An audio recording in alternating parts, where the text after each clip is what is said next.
Kita bergabung dengan jurnalis Kompas TV Audrey Zevanya di Gedung Mahkamah Konstitusi Jakarta. Selamat siang Audrey. Sampai saat ini total sudah berapa gugatan pilkada yang terdaftar di MK?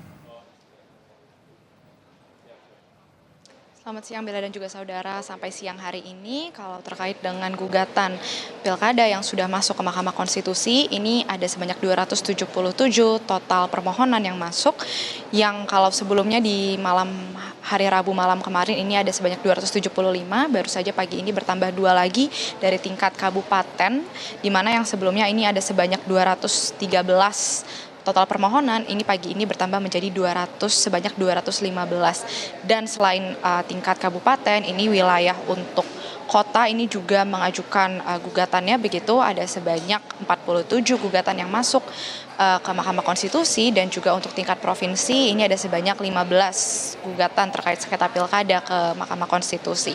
Dan memang kalau kami berdasarkan pantauan kami di lapangan sejak pukul 8 pagi tadi, para pemohon ini sudah banyak yang mulai berdatangan kembali ke Gedung Mahkamah Konstitusi untuk membawa berkas-berkas laporannya terkait dengan bukti-bukti yang akan mereka ajukan ke Mahkamah Konstitusi untuk mendukung gugatan yang mereka ajukan, begitu. Dan juga selain ada yang membawa berkas permohonan, di sini masih ada juga pihak dari para pemohon yang melakukan konsultasi kepada Mahkamah Konstitusi terkait dengan bukti-bukti yang akan dibawa dalam menggugat terkait dengan perselisihan hasil pilkada serentak ini. Dan juga selain konsultasi, ada juga dari para pihak pemohon yang sebelumnya ini sudah masuk ke dalam daftar permohonan, ini yang kemudian melengkapi kembali berkas-berkas atau dokumen-dokumen bukti-bukti yang sekiranya masih belum tepat atau belum lengkap, ini mereka bawa kembali ke Gedung Mahkamah Konstitusi untuk melengkapi dalam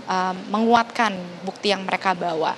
Dan juga dari ke-15 provinsi yang sudah kami pantau sejak malam hari kemarin dan juga pagi ini, memang dari wilayah Jakarta ini masih belum ada sama sekali daftar permohonan yang masuk, baik itu dari tim paslon 01 Ridwan Kamil Suswono, begitu juga dengan tim paslon 02 Dharma Pongrekun dan Kunwardana.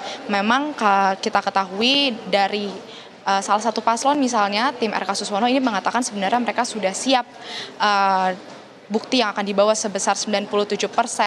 Dan tadi kami juga sempat berbincang begitu kepada Sekjen dari Mahkamah Konstitusi, Heru Wiranto, ini menyatakan apabila meskipun kita ketahui tenggat waktu untuk wilayah Jakarta sendiri dalam menggugat ke Mahkamah Konstitusi ini adalah batas waktunya 3 hari setelah KPU Jakarta menetapkan hasil dari perolehan suara Pilkada Jakarta, namun dari MK ini ternyata masih membuka ruang. Jadi sekiranya dari paslon 01 atau paslon 02 ini kemudian mendatangi gedung Mahkamah Konstitusi pada hari ini, dari MK ini masih menerima jika ingin membawa gugatannya.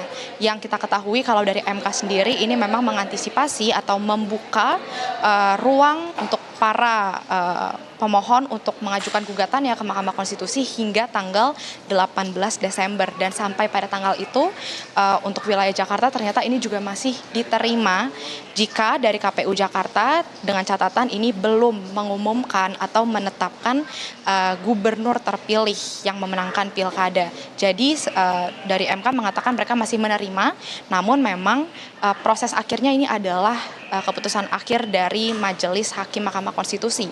Bagaimana pada tingkat persidangan nanti terkait dengan keterlambatan dokumen yang mereka ajukan. Tapi catatannya sekali lagi dari MK menyatakan bahwa mereka masih menerima sekiranya dari paslon di wilayah Jakarta ini masih ada yang mau menerima begitu mengajukan gugatannya, ini masih diterima. Dan kita akan tunggu apakah dari Jakarta ini akan membawa gugatannya ke Mahkamah Konstitusi. Bella. Kita akan nantikan apakah hingga penutupan pada tanggal 18 Desember untuk wilayah Jakarta, apakah akan ada gugatan dari paslon baik itu RK Suswono atau Dharma Pongrekun Kunwardana. Terima kasih Audrey Zevanya langsung dari Mahkamah Konstitusi Jakarta. Selamat bertugas kembali.